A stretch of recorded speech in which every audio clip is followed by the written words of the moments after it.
You hear wood creak first, fresh-cut pine bending under weight, the groan of timber that was a living tree 2 days ago. The air carries Thames mud and new straw, scattered too thick, the way servants cover floors when they expect blood. The straw is damp under your shoes. Someone has soaked it to keep dust down or to absorb what comes next. Look up. A woman in dark gray damask is climbing 4 steps to a wooden platform, so new the sawdust hasn't been swept from the edges. She is thin. Her collarbones catch the morning light. Her eyes are dark, almost black, and they are scanning the crowd, not with fear, but with something closer to inventory. She opens her mouth. Her voice doesn't shake. "Good Christian people, I am come hither to die." It's May 19th, 1536, just past 7 in the morning. And the woman standing on that scaffold isn't a criminal. She is the anointed Queen of England. In roughly 90 seconds, a French swordsman, imported from Calais because the king who ordered this considered an axe too crude for a queen, will take her head off with a single stroke. This is not a movie. This happened on a Tuesday morning in Tudor England, and almost everything you think you know about it is wrong. Hollywood has spent decades telling you who Anne Boleyn was. They show you a seductress, a schemer, a woman who stole a king and paid the price. What they don't show you is a woman who held the most powerful man in Europe hostage for nearly 7 years, using a single word: no.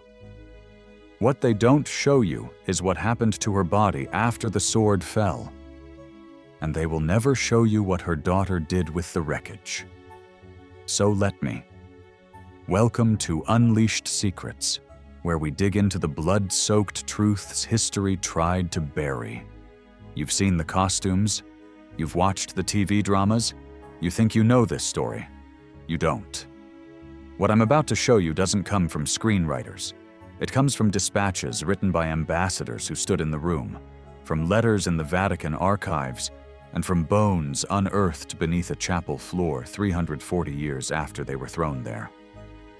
By the end of this, you'll know 3 things most people never learn.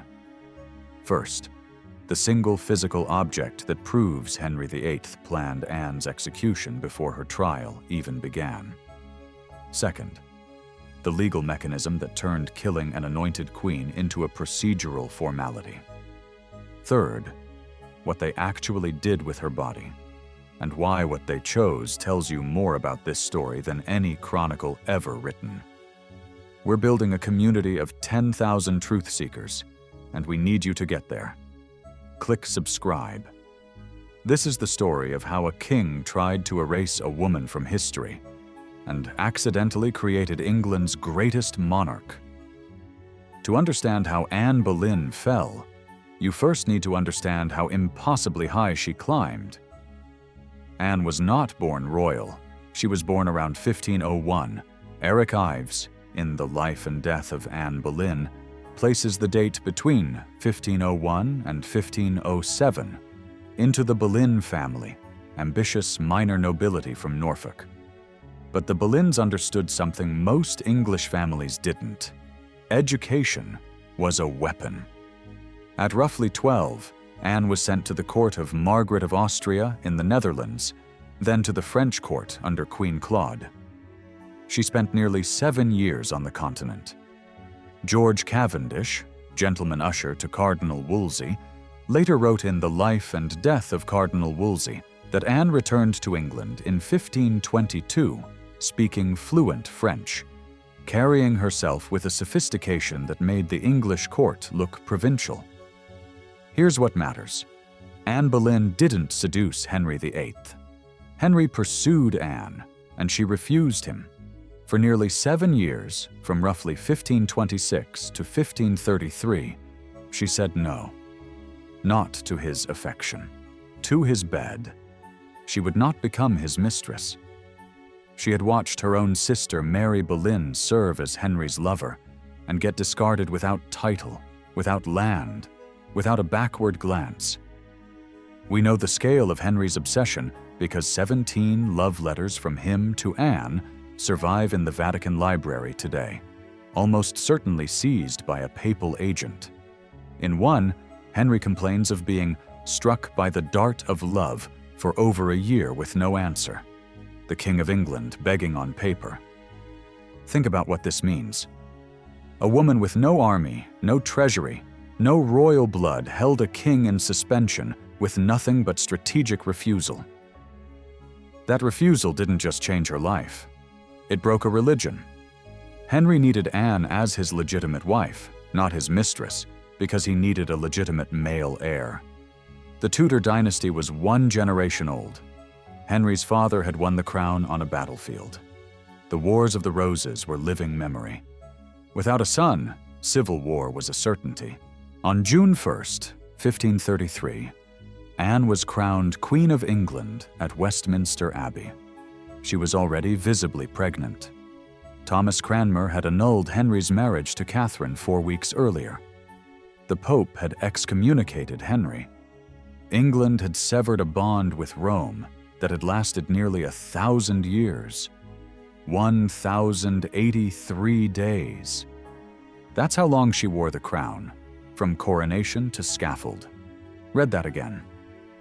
The woman who shattered a millennium of religious unity between England and Rome lasted 1,083 days as queen.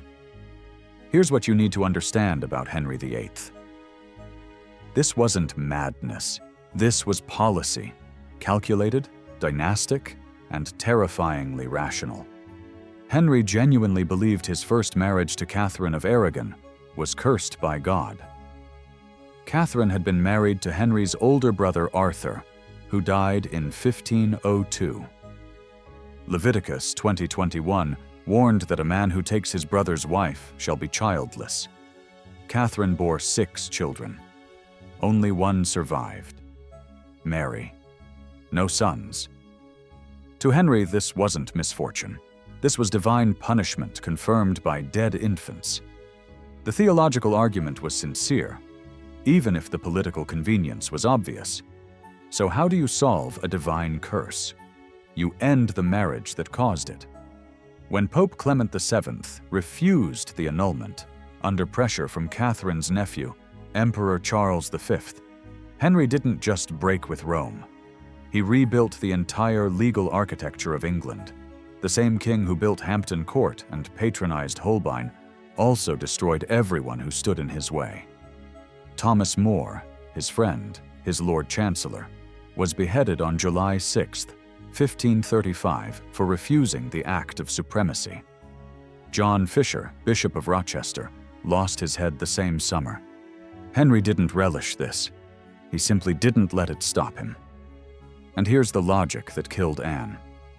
When she failed to produce a son, the same dynastic calculus that had destroyed Catherine of Aragon turned against her. It's January 29th, 1536. The Queen is in her chambers at Greenwich. She is bleeding. The midwives hold something small and still. A boy. Dead. Roughly 15 weeks formed. Ives notes the sources diverge, but Chapuis, the imperial ambassador, reported the miscarriage to Charles V within days. In that room, in that silence, every calculation shifts. Anne is no longer a solution. She is an obstacle, and in the corridors below, Cromwell begins to build. Under the Treason Act of 1534, drafted by Cromwell, it became high treason to deny the king's supremacy over the church. But Cromwell built something more precise for Anne. Under established English law, adultery by the Queen constituted treason, not because of morality, because of succession. If the Queen committed adultery, any child she bore might not carry the king's blood. A false heir meant a disputed throne. A disputed throne meant civil war. Under this framework, the Queen's body was state property. Adultery wasn't a sin. It was an act of war against the dynasty. It was like a breach of contract clause in a corporate merger, except the penalty wasn't a fine. It was a sword. Eric Ives, who spent 3 decades in the Tudor state papers, concludes that Cromwell needed Anne removed because she opposed his dissolution of the monasteries and threatened his position. The charges didn't need to be true. They needed to be legally processable. Under this system, the testimony of a single tortured witness could build a capital case against an anointed queen. You can't commit injustice when the law has already defined justice as whatever the crown requires. Anne Boleyn was not a passive victim. Even inside the Tower, she exercised the one form of power no one could confiscate: her composure. William Kingston, the constable of the Tower, wrote reports to Cromwell about Anne's behavior. These survive in the letters and papers, foreign and domestic, of the reign of Henry VIII. Kingston describes a woman who swung between weeping and sharp laughter, who joked about her own death. She told Kingston she had heard the executioner was skilled, then laughed, touched her throat, and said, "I have a little neck." This was not hysteria. Lancelot de Carles, a French diplomat who composed a verse account within weeks, describes Anne at her trial on May 15th as so controlled that several observers expected acquittal. She answered every charge directly. She denied every accusation. She was offered a path out. Confess, accept the annulment, retire to a convent. She refused. A confession would have branded Elizabeth a bastard conceived in adultery, not merely a child of an annulled marriage, but the product of treason. We'll never know for certain whether Anne's refusal was calculated maternal strategy or pure defiance. But the result is documented. She chose the scaffold over a lie that would have erased her daughter's future. You'd waited 18 days inside the Tower. You'd heard the crowds gathering on the other side of the walls. You'd been told the date of your death, then told it was postponed, not out of mercy, but because the swordsman from France was delayed by weather in the Channel. You'd watched from a window as 5 men, one of them your own brother, were led to the scaffold on Tower Hill 2 days earlier. You'd known every one of them. You'd danced with them at court. And you knew that every confession extracted from them was a lie designed to make your death look like justice. Now it is morning. The door opens. You walk. Here's the detail that tells you everything about how this system worked. Henry ordered the executioner from Calais before the trial ended. The letters and papers contain records showing that the swordsman, likely Jean Rambaud, though English records call him only the executioner of Calais, was already crossing the Channel while the jury was still hearing testimony. Think about what this means. The trial was theater. The verdict was paperwork. The sword was already on its way.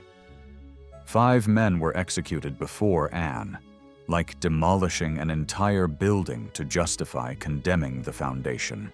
George Boleyn, her own brother, charged with incest on evidence that G.W. Bernard, in Anne Boleyn, Fatal Attractions, acknowledges is deeply problematic. Mark Smeaton, a court musician and the only one to confess, after what Ives describes as probable coercion in Cromwell's house. Henry Norris, Francis Weston, William Brereton. 5 lives, burned to make the legal architecture around one woman look plausible. And when it was done, when the Queen's head was separated from her body, there was no coffin, no state funeral, no mourning period. The body of the Queen of England was placed in an old elm chest. Edward Hall's Chronicle describes it as a repurposed arrow chest, a container built to store longbow ammunition. They buried her under the floor of the Chapel of St. Peter ad Vincula, inside the Tower of London. No marker, no inscription, no name. 1,083 days from coronation to arrow chest, exactly 2 years, 11 months, and 18 days. Picture it as distance. 1 step per day, and the walk from Westminster Abbey to the Tower of London would cover it almost exactly. That's how far she got. This was erasure. This was infrastructure. This was normal. May 19th, 1536. The morning is clear. The scaffold stands lower than standard. Henry had it built at roughly 4 feet, limiting the crowd's view. Anne wears a dark gray damask gown over a crimson petticoat, the liturgical color of martyrdom. Historians, including Eric Ives, believe the choice was deliberate. Her hair is pinned up beneath a small linen cap to bare her neck. She speaks. Multiple eyewitness accounts survive. Ives reconstructs the scene cross-referencing De Carle and the anonymous Portuguese Crónica del Rei Henrique. She praises the king. She asks the crowd to pray for her soul. She does not declare her innocence. To do so would publicly accuse the crown. And she has a 2-year-old daughter still in Henry's custody. To Jesus Christ I commend my soul. She kneels upright. The French method requires no block. The swordsman stands to her left. His weapon is concealed beneath straw. An assistant calls out, gesturing to the opposite side. "Where is my sword?" Anne's eyes follow the voice, turning her head. One stroke. Clean. Tradition holds, Alison Weir recounts this in The 6 Wives of Henry VIII, that Anne's lips moved for several seconds after the blade fell. True? Exaggerated? We don't know. But what we know is what happened next. An arrow chest, an unmarked floor, 340 years of silence. 11 days after Anne's execution, Henry VIII married Jane Seymour. 11 days. The scaffold wood hadn't weathered yet. Jane gave Henry what he had destroyed: 2 wives and a religion to get. A son. Edward was born October 12th, 1537. Jane died 12 days later. Henry, who had engineered the deaths of friends, saints, and queens for a male heir, finally had one. Edward VI became king at 9. He died at 15. Tubercular, fragile, the longed-for prince who outlived his mother by 16 years, and his dynasty's hopes by none. Mary I, Catherine's daughter, took the throne and attempted to drag England back to Rome by force. Nearly 300 Protestants burned during her 5-year reign. History branded her Bloody Mary. And then Elizabeth, the daughter of the woman in the arrow chest, declared bastard at 2, imprisoned in the very same tower where her mother walked to the scaffold. On November 17, 1558, Elizabeth Tudor became Queen of England. Elizabeth I reigned for 44 years. Under her, England defeated the Spanish Armada, built a global navy, planted settlements across the Atlantic, and produced Shakespeare. She became the monarch against whom all British rulers would be measured. She never married. She never produced an heir.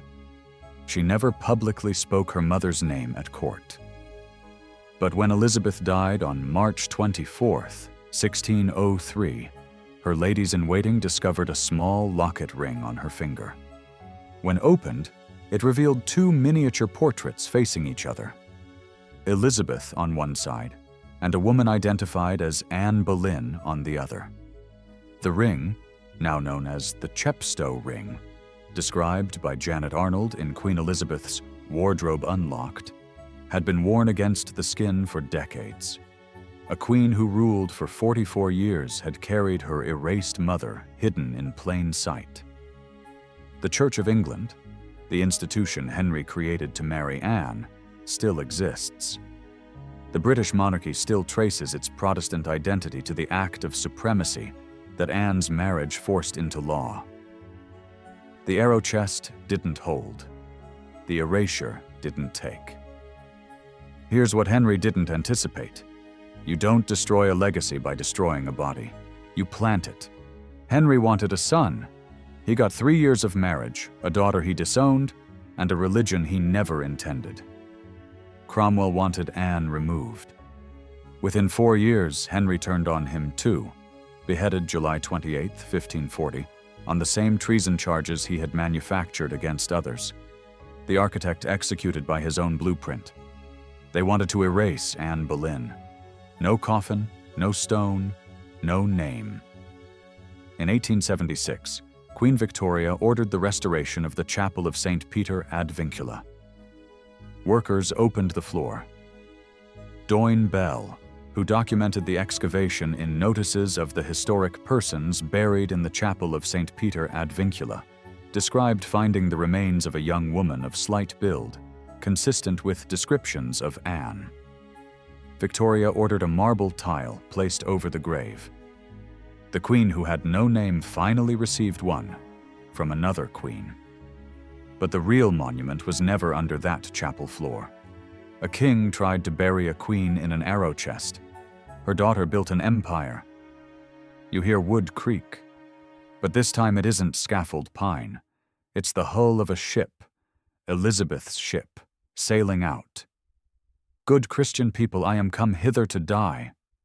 She came hither to die. England came hither to begin.